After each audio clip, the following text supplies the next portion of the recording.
We've been talking this weekend about some of the serious challenges that the people of God face and how we can defend against them, how God has provided everything we need to be equipped against the serious challenges that we face in 2022. And today we're going to be talking about defending against loneliness. It might be easy in our minds to confine loneliness to a few people in a few isolated times. Have you ever wondered what loneliness really looks like if you had to depict it? Like if I were to ask you to draw a picture of what loneliness looked like, do you know what you would draw? I love it because the internet gives us exactly what we need in the moment. Because this week I thought, what would be a good image of loneliness? And here came the internet. I like this picture of this guy who was all by himself. Are you hearing the song in your head? All by myself, and no one who was there.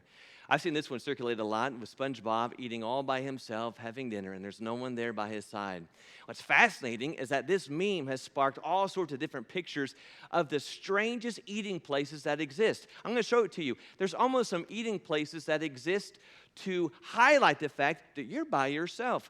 Like, who designed this seat? It's almost as if to say, you're a party of one, and you're going to stay as a party of one. Or look at the scenery of this one. Oh, he's got the view, doesn't he? I think my favorite one, this happened a few years ago. The Lakers were heading to the bench after a play. He's up for a high five. Oh, when you have to give yourself a high five, that is like the pinnacle of loneliness. I don't know his name, but if we can send some cards and some prayers, he's going to need it. That's just. Now, here's the thing. As much as we smile, and we laugh, because there's something really relatable about that. We've all been alone. We know those feelings. There's something really surprising, and I think we need to start here, that there is a growing number of young people who are experiencing high feelings of isolation and loneliness. Generation Z, however early you want to put that, as early 2000s, and we'll say 2010s, whatever it is, our youngest kids are feeling lonelier than ever before. 79% have experienced at one time or another in their life that they feel lonely. And while there's a lot of science behind this, reasons that could contribute to this, one of the highest finding contributors to loneliness today is the fact that our kids have smartphones. That teens around the world are lonelier than they were before than a decade ago, and all these different statistics and findings are attributing them to continual access to smart devices. It is the irony that in an age in which we are connected more than ever before, we're actually lonelier than ever before. That even though we have social media, we are far less social beings than we have been. I want to put a few things on the screen. I know it's going to be a lot of words. I'm going to go through it. You don't have to feel the need to read it. I just want to explain a few things that will maybe highlight where we are and why this matters. In 36 out of 37 countries, feelings of loneliness among teens rose sharply between 2012 and 2018, and that was the year that the smartphone ownership rose over 50%. It says that if a teen's friends use social media, they're going to be less available for in-person interaction. In other words, as you'll see at the top and the bottom of the screen, teens would much rather connect and be engaged electronically than in person today. During in-person interaction, there's something called phubbing. I think I said that correctly, which is when a teen is together and they're hanging out, but while they're together, the phone goes off, and they go and they check their phone, and there's an emotional drop in that moment because they are not giving their time and attention to their friend they are with. School administrations, principals, teachers are all admitting the same fact that in middle schools and high schools, there is an eerie sense of silence in the lunchroom and the hallways because teens are not talking to one another. They are simply on their phones.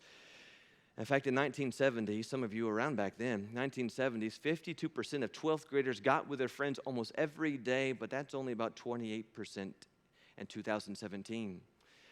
Phones are distracting from real social life. In fact, one study says that phones are hurting us in two ways. One is that they're keeping teens from getting together, but then the phones and social media are reminding teens who are home that they're not being involved in all the things that teens are posting in. That is, you're left out of all the interactions and fun. It's called FOMO, the fear of missing out, that I'm not involved with everything else that is happening in my friends' lives.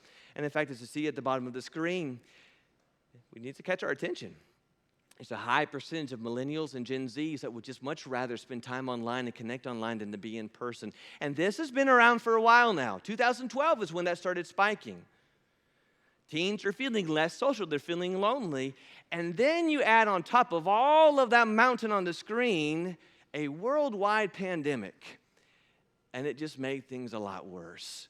That 36% since 2020 have reported a feeling lonely all the time.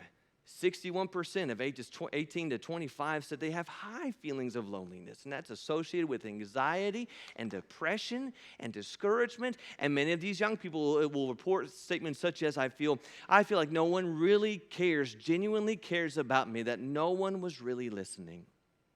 Now, loneliness and isolation are not the same things, because you can be in a group of people, you can be on a pew filled with people and still feel completely alone and by yourself. Loneliness is not just isolated to our young people. In fact, I think every one of us experiences at one time or another. But if we're looking at our church family today, there are some people who have a higher propensity for loneliness than others.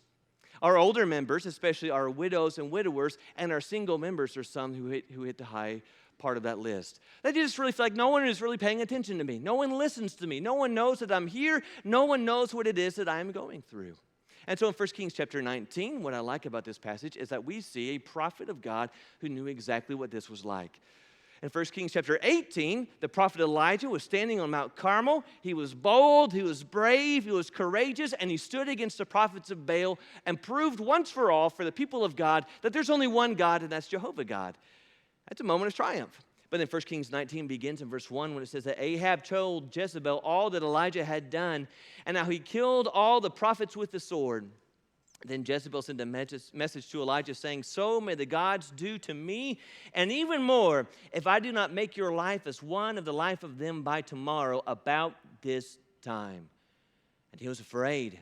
And he arose, and he ran for his life and came to Beersheba, which belongs to Judah, and left his servant there. Instead of standing up, being bold against this queen, he ran and he fled. There's an important lesson here. I think it's right off the page, and God wants us to see it, and that is there are times when our victories make us vulnerable. That the times in which we really believe we're strong and invincible are the times we may be blind to serious weaknesses in our lives. Chapter 18 and chapter 19 are paired together to remind us that there's really a short distance between a mountain of victory and a cave of shame and defeat. Because here's Elijah, and in one moment he's standing tall and standing firm for the cause of God, and here in chapter 19, he doesn't consult the Lord. He doesn't get counsel from God. He's so consumed with the words of a wicked woman, they completely cripple him, and he runs the opposite way. And he runs and distances himself from any source or form of encouragement or help. In the end of verse 3, he leaves his servant and he flees. Verse 4, he went a day's journey into the wilderness and came and sat down under a juniper tree. He requested for himself that he might die and said, it's enough now, O Lord. Take my life, for I'm not better than my fathers. In verse 8, he leaves from there and he travels 40 days and 40 nights to Horeb, the mountain of God.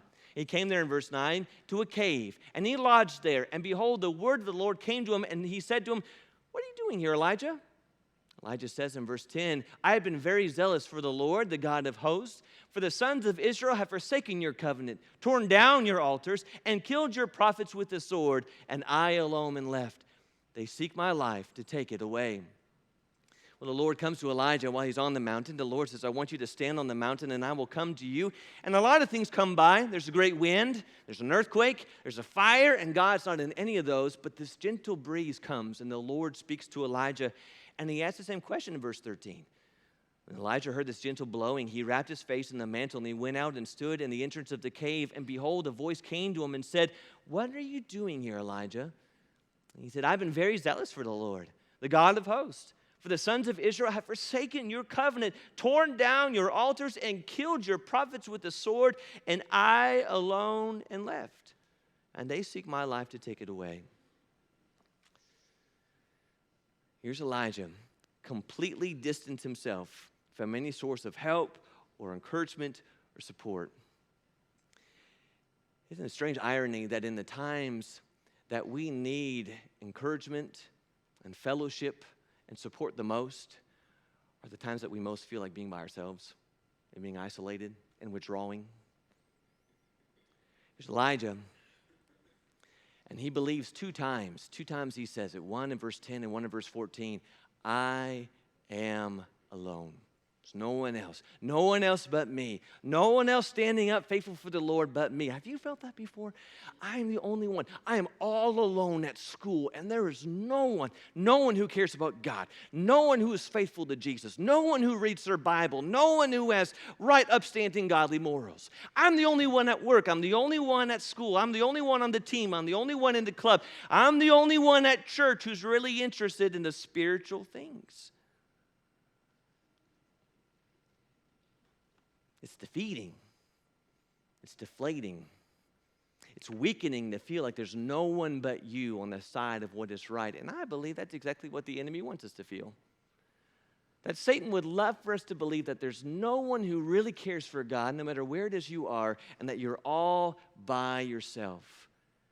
My family and I were going through some of the Harry Potter movies a couple weeks ago. I won't try and remember what movie it was and all those, but in one of the movies, Harry Potter was talking to his friend Luna, and he was expressing the feeling that he was all alone, and this is what she said to him. She says, if I were you know who, I'd want you to feel cut off from everyone else, because if it's just you alone, you're not as much of a threat. I think that's exactly true. I think the enemy wants us to feel alone. I think Satan wants us to genuinely believe that we are the only ones, whether if it's at school or home or the church, that we are all by ourselves in our convictions, in our faith and devotion to King Jesus. So then what do we do? The feelings come, the emotions are there. How do we defend against loneliness? What do we see from this chapter, from this scene with this prophet of God, that we can defend against these real feelings that we experience? And I think we need to start right here, that we need to consider the good. This seems counterintuitive to what we're going to talk about, but not every time that we are alone, not every lonely season or lonely moment is that a bad thing in our life. In fact, the times that we are by ourselves, removed and isolated from others and what's going on, can be an amazing opportunity for personal growth and healing. Because Elijah's here, and we don't know why he was feeling what he was feeling. I mean, it might be that he just had a big moment on the mountain. And so physically and emotionally and mentally, he's drained. And he didn't take a chariot off the mountain to go back to Jezreel. He ran. In fact, he ran so fast, he outran a chariot. I don't know about you, but if I outran a chariot, I'm going to be tired. And when you're tired, you begin to feel tired in another area, and mentally and emotionally and drained. Whatever it was, God knew he was tired, because when he arrives at the tree in Beersheba, and he lays down in verse 4 and tells the Lord, it's enough, I've given up, I'm done. In verse 5, he lays down and slept under a juniper tree. And behold, there was an angel touching him. And he said to him, arise, eat. And he looked, and behold, there was at his head a bread cake, baked on hot stones and a jar of water. So he ate and drank and lay down again. The angel in verse 7 of the Lord came again a second time and touched him and said, arise, eat, because the journey is too great for you. What does God do? He gives Elijah a moment and a season of rest. He gives him the time to recuperate and to heal. Even when he gets to the mountain of God, he doesn't come to him in the whirlwind and says, what is your problem, dude? Get out of the cave and go back. In the gentle voice, he calms and quiets his ancient spirit. There are times when we need to withdraw from everything, because even Jesus, the Son of God, chose some very strategic times and places to just get away from it all. The lonely places where he could completely focus on God. Now, here's the thing. Those moments in life, isolated, unplugged, quiet, those are rare moments. Think about that.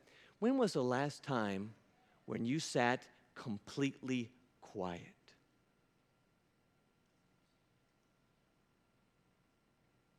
No texts, no phones, no MP3, no radio, no TV, no children, no spouse, no friends, just you.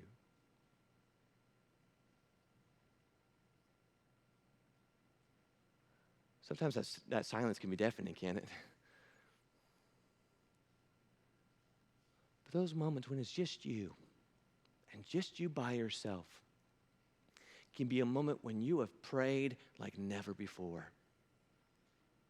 When in the calmness of your thoughts, with the undistractions in the moment, you can say to God perhaps things that you've not thought of before or felt before.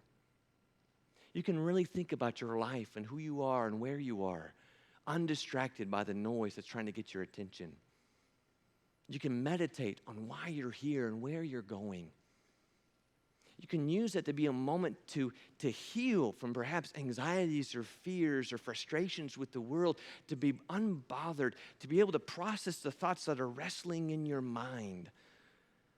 Because what you're going to find, if honestly you spend those moments alone and there's nothing distracting you, what you're going to find is what God did for Elijah and really what God did for Paul. Because when Paul was isolated and left alone and no one was there for him in verse 17, the Lord stood by me and strengthened me so that through me the message might be fully proclaimed and all the Gentiles might hear it. So I was rescued from the lion's mouth. I was alone. No one stood with me. But what I realized was God is always with me. And so maybe may I encourage to you, if you've not found this yet, or if you're there, not to resist the quiet, still moments in your life, the lonely moments. They can be really good for you. And in fact, I think far more of us need to find those lonely places.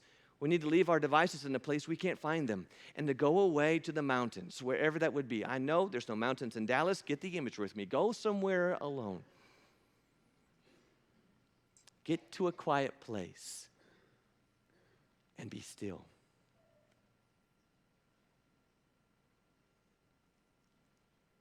It's amazing in the stillness, with nothing pulling at your attention, how your mind can really focus back on God. See the good that can come from our lonely seasons. We need to confront the lies that enter into our minds, because 2 times in verse 10 and verse 14, Elijah says this, I am alone. 2 times, I'm alone. No one else. There's no one who's faithful. There's no one who bows. There's no one else who's interested in being faithful to you. And what's amazing is that God lets him say it 2 times. God lets Elijah vent the frustrations of his heart. But after the second time, God addresses these lies, and he says in verse 17, it shall come about that the one who escapes the sword of Hazael, Jehu, shall be put to death. And the one who escapes from the sword of Jehu, Elisha, shall be put to death. Yet I will leave, in verse 18, 7,000 in Israel, all the knees that have not bowed to Baal, and every mouth that has not kissed him. Elijah did not know these 7,000. In fact, he didn't even know about these 7,000. But God did. God did. Here's what God is saying to Elijah, and what we need to realize, what you feel is not always what is real. I feel like I'm alone. I feel like I'm the only one who's faithful. I feel like no one else cares. And God says, I know you feel that way, but let me tell you the reality. There's 7,000, Elijah, who's not bowed down to Baal. There's 7,000 who have the same faith and the same conviction as you do. Because it's in those moments, brethren, that Satan's going to attack the hardest, and his attack is going to be this, man, I'm all alone. No one knows what I'm going through. No one does, because no one really cares. No one asks me how I'm doing. No one's texted me. No one's called me. No one knows what it's like. No one cares. I'm all by myself. And yet the reality is, what it is that we feel is not what it is that is real. Not one of us enter into this world unconnected from another. It's true with our families. Every one of us has families, rich family heritage in which we have moms and dads who love us and care for us, and siblings who treasure us, and we're there together as a family unit. But I think even this morning about what's so special about this day, Sunday, and how we are not just isolated members who come in for a service and leave and go our way unconnected, but we are one body in Christ, and individually members of one another, which is a way of saying this: you are special, you are important, you are respected, you are a contributor, and you belong. Keep your marker here in 1 Kings 19 and go over to 1 Corinthians chapter 12. I want you to read that with me. Keep your marker there, 1 Kings 19. Let's get over to 1 Corinthians chapter 12.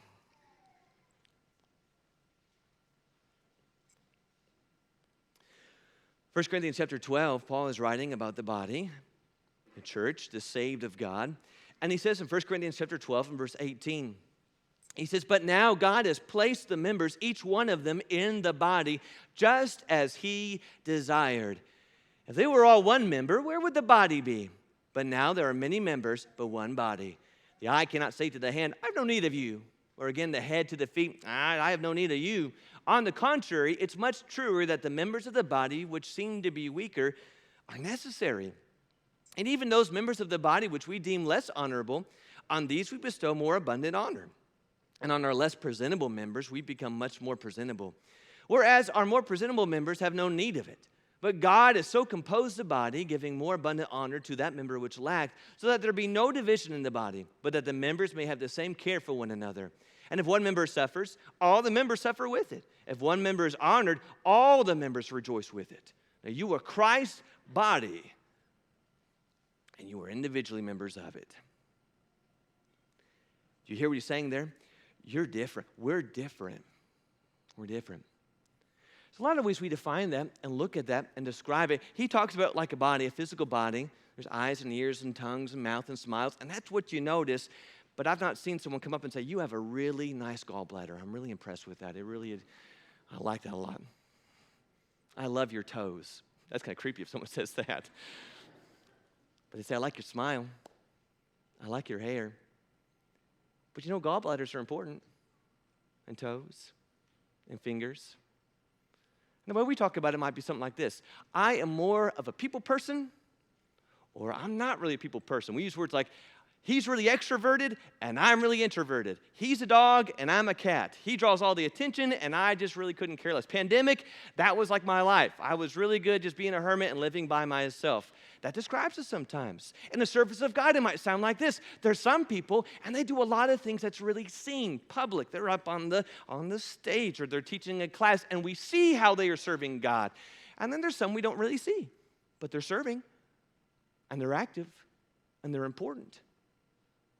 Paul's point here is this. I know you're different. You're different in your talents and different in your abilities, but when you look back at verse 18, the differences we have are by God's design. That's how God made us. God made us special. He made you special. He made you you, and you will never be anyone but you. Don't try and be someone else other than you. Paul's point is simply this. The differences we have are not to be a cause of division, but actually of greater unity. Our differences are strength. Our differences remind each other that there's places in which we are strong and places in which we are weak. And when we pull those strengths and weaknesses together and pull together in love and in harmony, we are exactly what God wanted us to be, a fully functioning, active, serving body. That's what we are. So maybe you can't do what other people can do, but you're here. And you are doing what God made you to do, to serve, to strengthen, to encourage, and to help. Satan wants you to believe, he wants us to believe, I'm all alone. No one else. No one else feels what I feel. No one else believes what I believe. No one else has the convictions that I do. And brethren, we need today to confront those lies. To shout back to Satan, we are one. We are members of one another. I think the best way to do it, I read it this week. And I'm going to share it with you. And this is what we need to say. This is our response to Satan, who says, you're all alone. No one knows what it's like. No one stands with you. This is our response to him. Satan, listen up. Listen now. Listen long and listen well. We are the church of the living God. We are bought with blood, charged with power, married to Jesus, indwelt with his Spirit, immune from destruction and destined for victory. We will not fear your foolish foibles or run from your roaring. Fold under your fire. Be vulnerable to your vehemence. Be scattered by your schemes. Be derailed by your deceptions or lulled by your lies. Buckle under your barking. Acquiesce to your attacks or be scared by your subtlety. We are the company of the committed, the crowd of the covenant, the congregation of the courageous, the crew of the commissioned. We are the fellowship of the faithful, the battalion of believers, the regiment of the redeemed, the division of the devoted. We are the army of the approved, the team of the triumphant, the lot of the lords, the platoon of the powerful. We are the vestige of the victorious. We are not here to dread the war, to plan the war, to study the war, to evaluate the war, discuss the war. We came to win the war. Satan, the clock is running out for you. We await our deliverance, but your defeat. We await our reign, but your ruin, our victory, and your vindication. You can summon all your hosts, but you'll lose the battle. For he that is in us is greater than he that is in the world. We are the church of the living God, blood-washed, spirit-filled, battle-scarred, unrelenting, and indestructible, and the gates of hell will not prevail against us.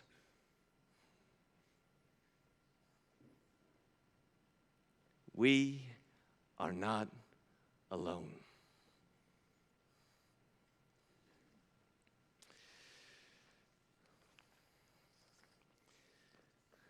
And so God came to his prophet. He gave him time to heal. He gave him gentle words to comfort his fear-stricken and anxious heart. But eventually Elijah had to exit that cave. He had to come out. He had to come out because there was a purpose God had for him. Back in 1 Kings chapter 19, God had a specific plan for Elijah and work that he needed to do. 1 Kings chapter 19. 1 Kings chapter 19. It says in verse 15, the Lord says to him, go and return your way and go to the wilderness of Damascus. And when you have arrived, you shall anoint Hazael, king over Aram, and Jehu, the son of Nishimi, you shall anoint as king over Israel. There were kings he was to appoint and to change and to uphold the political upheaval in Israel. And the end of verse 16, he says, Elijah, the son of Shaphat of Abel-Meholah, you shall appoint as prophet in your place. He was to prepare and mentor the next prophet of God. In other words, God had a plan and a role for Elijah, and that plan was not staying in isolation. He had to get out of the cave and get back to work. Now, you got to come here for a minute. We're going to end right here. So I need you here. I need your attention for those of you streaming at home. There are seasons in which it may feel good. In fact, it may be important for us to get away. We talked about that. Quiet moments. Times in which we need to heal and collect our thoughts. But we cannot live in isolation. We cannot. By God's design, we were made to belong. The Lord said from the very beginning, he looked at what he made and he said, it is not good for man to be alone. Which means everyone needs someone. We do. We need someone. And so while there may be moments in which we get away to collect our thoughts, to heal and to process what's going on in our lives, eventually we have to come out of the cave and we have to be with one another. So let me cover some myths. Let's go through some myths that I know circulate in our mind. Myth number 1, screens are the same as people because they're not. They're not. Connecting through a screen is not the same as connecting flesh and blood in person with a brother or sister or a close friend. I so appreciate the language that Paul gave in the end of 1 Corinthians about our brethren from the first century, because he says that the tradition of the brethren was to greet one another with a holy kiss. We focus on the kiss. That's what we focus on. What we fail to realize is that what God is calling for here is to be affectionate with one another, to be warm and kind towards one another. If you go to Italy, it's going to be a kiss on the cheek. If you go to Korea, it's going to be hand on arm or bowing at the belly. If you're in America, it's going to be a handshake, a high five, a fist bump, or a hug. But that's the point.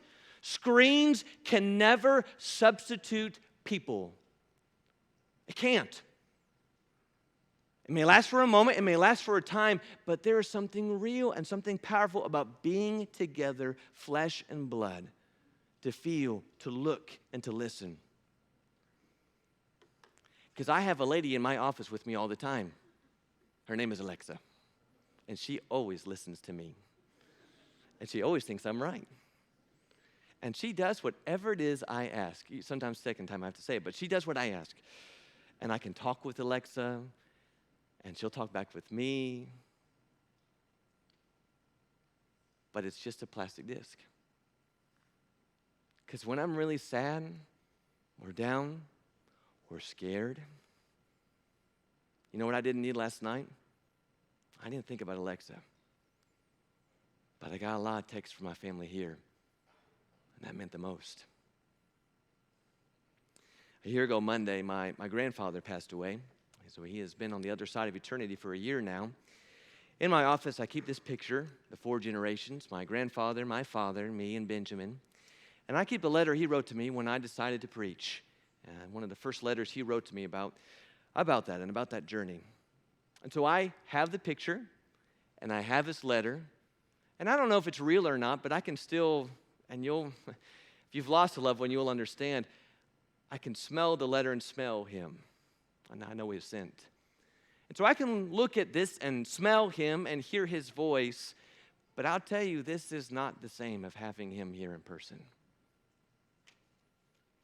So if you really think that I'm getting connected because I have social media, I have friends I text, I have friends that like and share, there is no substitution. There's nothing that will replace being together and being in person.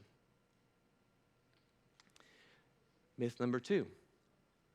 It's amazing, isn't it, that all those now thousands of years ago, Solomon was speaking right to our times when he said that a man of many companions may come to ruin, but there's a friend who sticks closer than a brother. There's a difference between fans and friends. Social media likes, followers, friends are nothing but fans, and they're there for you when you give them what they like. But as soon as you don't give them what they like or something better comes along, they're gone. They are not real, they are imaginary. Because a real friend is not someone who likes what only they like. A real friend, as Solomon would say, is someone who is there at every time, especially when it gets hard, especially when it's tough. A real friend is someone who you can always call on and lean on and depend on. It's not about having how many followers or fans on social media. It is, do you have a brother or a sister? Do you have a real friend in your life that you could look face to face and pour out your deepest needs and cares and concerns and know that they are going to listen and be there for you and help you? It doesn't have to be someone of the same age. It's simply someone who took the time to listen, to care, and to respond. There comes a time when you have to exit your cave bravely and step into the life of someone else. And brethren, we need to listen to the warnings. Maybe the encouragement, say it that way, the encouragement of the Hebrew writer when he says that we need to be looking out. We need to be looking out among our family here and to realize that there may be some among us who are just weak, some who are struggling, some who are not where they used to be. And if we can be any part of helping them to heal and to grow, to get back to being strong and comfortable and vibrant again spiritually, that is our role. And that's what we need to be on watch for, my young people. And that's what you need to be on watch for. If you see someone who's over by themselves, isolated by themselves, and they don't really have a lot of people around them, that's your responsibility. That's my goal. That's my job today, is that I'm going to find a way to unfold them and bring them in. If I see someone and they're by themselves, that ought to be our mission that day, is to go to them, to make sure that no one here feels isolated on an island and alone. In fact, maybe, brethren, it's time for us to take the role of God, who 2 times in this context, in verse 10 and verse 13, gently said, "Why are you here? Why are you in your cave, brother? Why are you hiding in this cave, sister? Isn't it time to come on out?" There's a student at Yale who, upon graduating, wrote a piece, and she entitled it, "The Opposite of Loneliness." She made the point that her time at Yale was essentially that she had friends, she had experiences, she had everything she needed, and not once did she find herself vexed with the emotions and feelings of being alone. And I love that. Because if there were ever a place, good brethren, if there were ever a description that could be said of the people of God, would it not be that? That we are the opposite of loneliness. We are not simply called to believe. We are called to belong. We belong to the Lord Jesus. But we belong together. We are members of one another. We weep when one another weeps. We rejoice when one another rejoices. But good brethren, this should be the place where loneliness dies. Let's call each other out of the caves. Let's take a step and be brave and leave our isolations. And let's keep on being that family, that strong, loving family that's connected, guarding against these serious dangers of feeling alone. You have listened so well today. One note for a high school class. All of you are going to be together for our Bible class. And so at the end of the hallway in the new wing, that's where a high school class is going to be. We're going to have a word of prayer and a final song and be dismissed to our Bible classes. We encourage you to find the class today. Our men are in the back to help you find your way to a class, but that's where we're going to go, continuing our morning with the Lord. Let's all stand and be led in that prayer and that final song.